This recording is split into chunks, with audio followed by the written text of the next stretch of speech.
Salut à tous, j'espère que vous allez bien. On se retrouve pour un nouveau concept de vidéo, un concept où chaque mois je vous ferai un top 10, voire même plus, des superstars du mois en question. Dans ce top 10, dans ce classement, il pourrait y avoir du coup des catcheurs masculins, des catcheurs féminines et aussi des équipes, donc ce sera vraiment mixte. Pour l'instant, je vais me focaliser juste sur la WWE.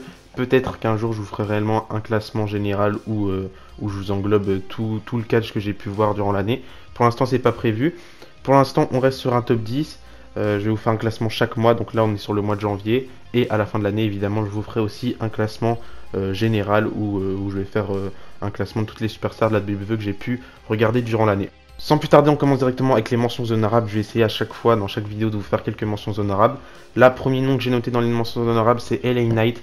Je trouve qu'il a fait un excellent travail du côté de SmackDown dans cette feud avec Bray Wyatt, contrairement à Bray Wyatt qui a lui pas plus explosé que ça. Surtout LA Knight que j'ai vraiment remarqué dans cette feud là. Encore du côté de SmackDown, j'ai mis une équipe Legado del Fantasma. Je trouve qu'ils ont fait d'excellents matchs par équipe durant tout le mois de janvier. Et je trouve qu'ils méritent leur place eux aussi dans les mentions honorables. On reste encore dans une équipe avec Imperium, cette fois-ci, qui ont réussi à aller jusqu'en finale d'un tournoi par équipe. Et dans l'in-ring, c'est juste incroyable. Giovanni Vinci fait de l'excellent travail. Pareil pour Ludwig Kaiser.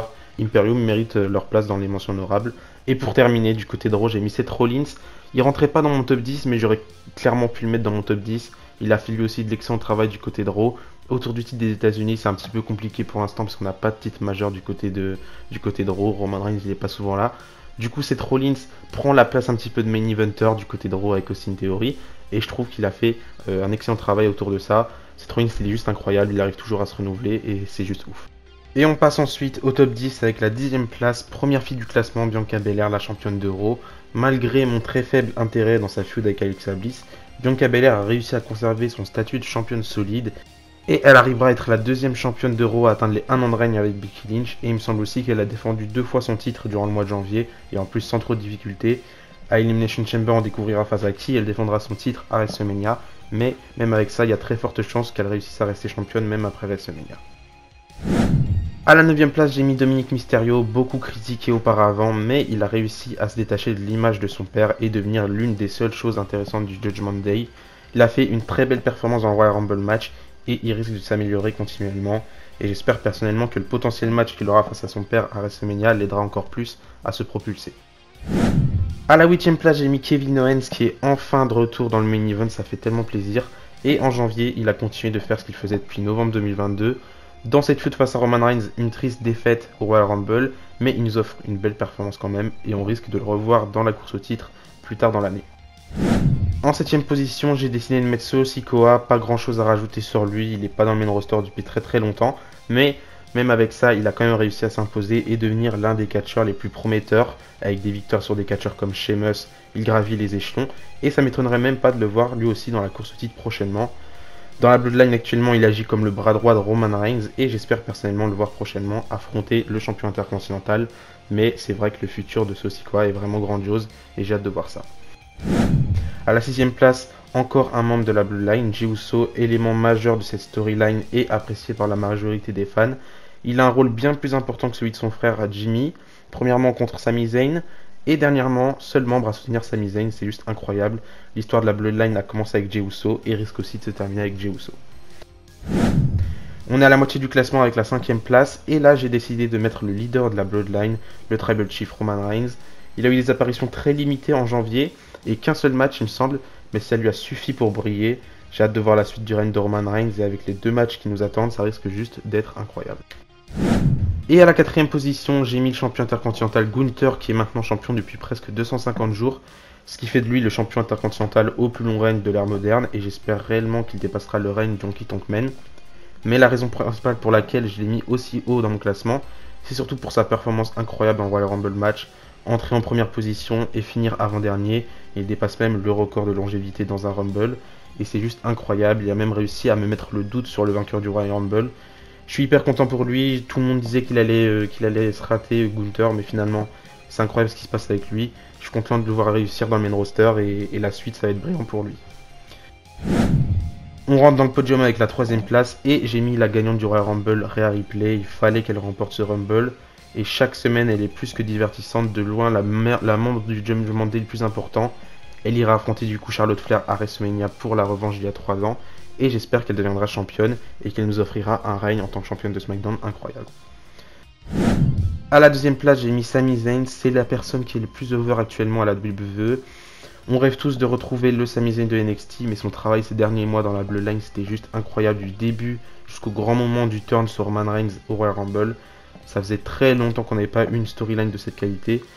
Il aura probablement son grand moment chez lui à Montréal à Elimination Chamber, et même si à Elimination Chamber il détournera probablement pas Roman Reigns, je suis sûr qu'il aura de grandes choses à l'avenir, et j'ai juste hâte de voir ça sera quoi la suite pour Sami Zayn, même si on est tous un peu persuadés qu'il ira chercher les titres par équipe avec Kevin Owens face aux Usos à WrestleMania. Mais il y a tellement de choses à dire sur Sami Zayn, c'est juste incroyable de voir comment il évolue et de voir que même s'il y a quelques années, en 2019, il n'était pas très utilisé, et même bien avant ça, il n'était pas méga utilisé, de le voir maintenant réussir, c'est juste incroyable, et il mérite totalement sa popularité actuellement à la WWE. Et enfin, à la première position, le vainqueur du Royal Rumble match, Cody Rhodes. Il n'a pas été présent tout le mois de janvier, il a juste fait son retour au Royal Rumble, mais même avec ça, je peux que le mettre à la première place, c'est Cody Rhodes, c'est certainement le catcheur le plus over actuellement avec Sami Zayn. Et du peu de ce qu'on a vu, je suis persuadé que la feud avec Roman Reigns va juste être excellente. L'histoire de Cody est juste exceptionnelle et pour moi, il mérite amplement la première place. J'ai hâte de voir la suite. Je me suis déjà fait plusieurs scénarios pour l'après WrestleMania quand Cody Rhodes, j'espère, détrônera Roman Reigns dans le main event. D'ailleurs, ça va être un main event de fou. J'ai l'impression que Cody Rhodes et Roman Reigns peuvent nous faire un banger. C'est un petit peu, on a tous l'image de Roman Reigns contre Kenny Omega, c'est un dream match qu'on aimerait tous voir et je suis sûr que même là, Roman Reigns y réussira à briller. On dit tous que Roman Reigns n'est pas très bon in-ring, mais je suis sûr qu'il peut faire des choses incroyables et je suis sûr que face à Cody Rhodes, dans le main event du plus grand WrestleMania, si on peut dire ça comme ça, je suis sûr que le match va être incroyable et que l'histoire sera belle, la finalité sera belle. Cody Rhodes, c'est un catcheur que j'aime beaucoup et je pense qu'on est tous pareils à partager cet avis-là. J'ai juste hâte de voir la suite. Comme je vous l'ai dit, je me fais plein de scénarios pour la suite, pour après WrestleMania. Le règne de Cody Rhodes, j'espère juste qu'il sera incroyable. Mais juste pour ça, Cody Rhodes, il mérite amplement la première place. Donc voilà, c'est tout en ce qui concerne mon top 10, mon classement. La prochaine fois, j'essaierai sûrement de faire un truc plus long. Là, c'était assez rapide. C'est le premier mois de l'année, donc il n'y a pas grand-chose à rajouter. Peut-être qu'au fur et à mesure des mois, il y aura plus de choses à rajouter, puisque il y aura déjà pas mal de moments de l'année qui seront passés. Mais là, je trouve que mon top 10, il est plutôt objectif. J'ai essayé de rester le plus objectif possible et pas donner juste mon avis personnel, même si ça reste mon avis à moi. Je pense qu'on partage plus ou moins tous la même vision et que Cody Rhodes, rien seulement le top 3, le podium, Rhea Ripley, Cody Rhodes, Sami Zayn, je pense qu'on a tous le même podium si on essaye de rester le plus logique et le plus objectif possible.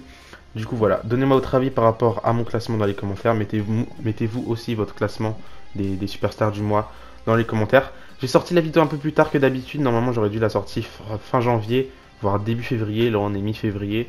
Du coup j'ai déjà commencé à travailler sur celle de février. Alors sûrement un peu moins de choses à raconter puisque le mois de février est un peu plus court, mais avec Elimination Chamber qui arrive, ça risque d'être incroyable et j'ai hâte de voir ce que la WWE nous réserve. Plein de choses positives pour l'instant, on parle de plusieurs rumeurs et c'est juste incroyable. Donc voilà, c'est la fin de cette vidéo, j'espère qu'elle vous a plu. On se retrouve prochainement dans la semaine pour mes reviews de Raw et SmackDown et quelques vidéos diverses et variées si j'ai l'occasion d'en faire. Mais d'ici là, je vous dis à la prochaine et n'oubliez pas, tant que le catch est sport. Bisous bisous.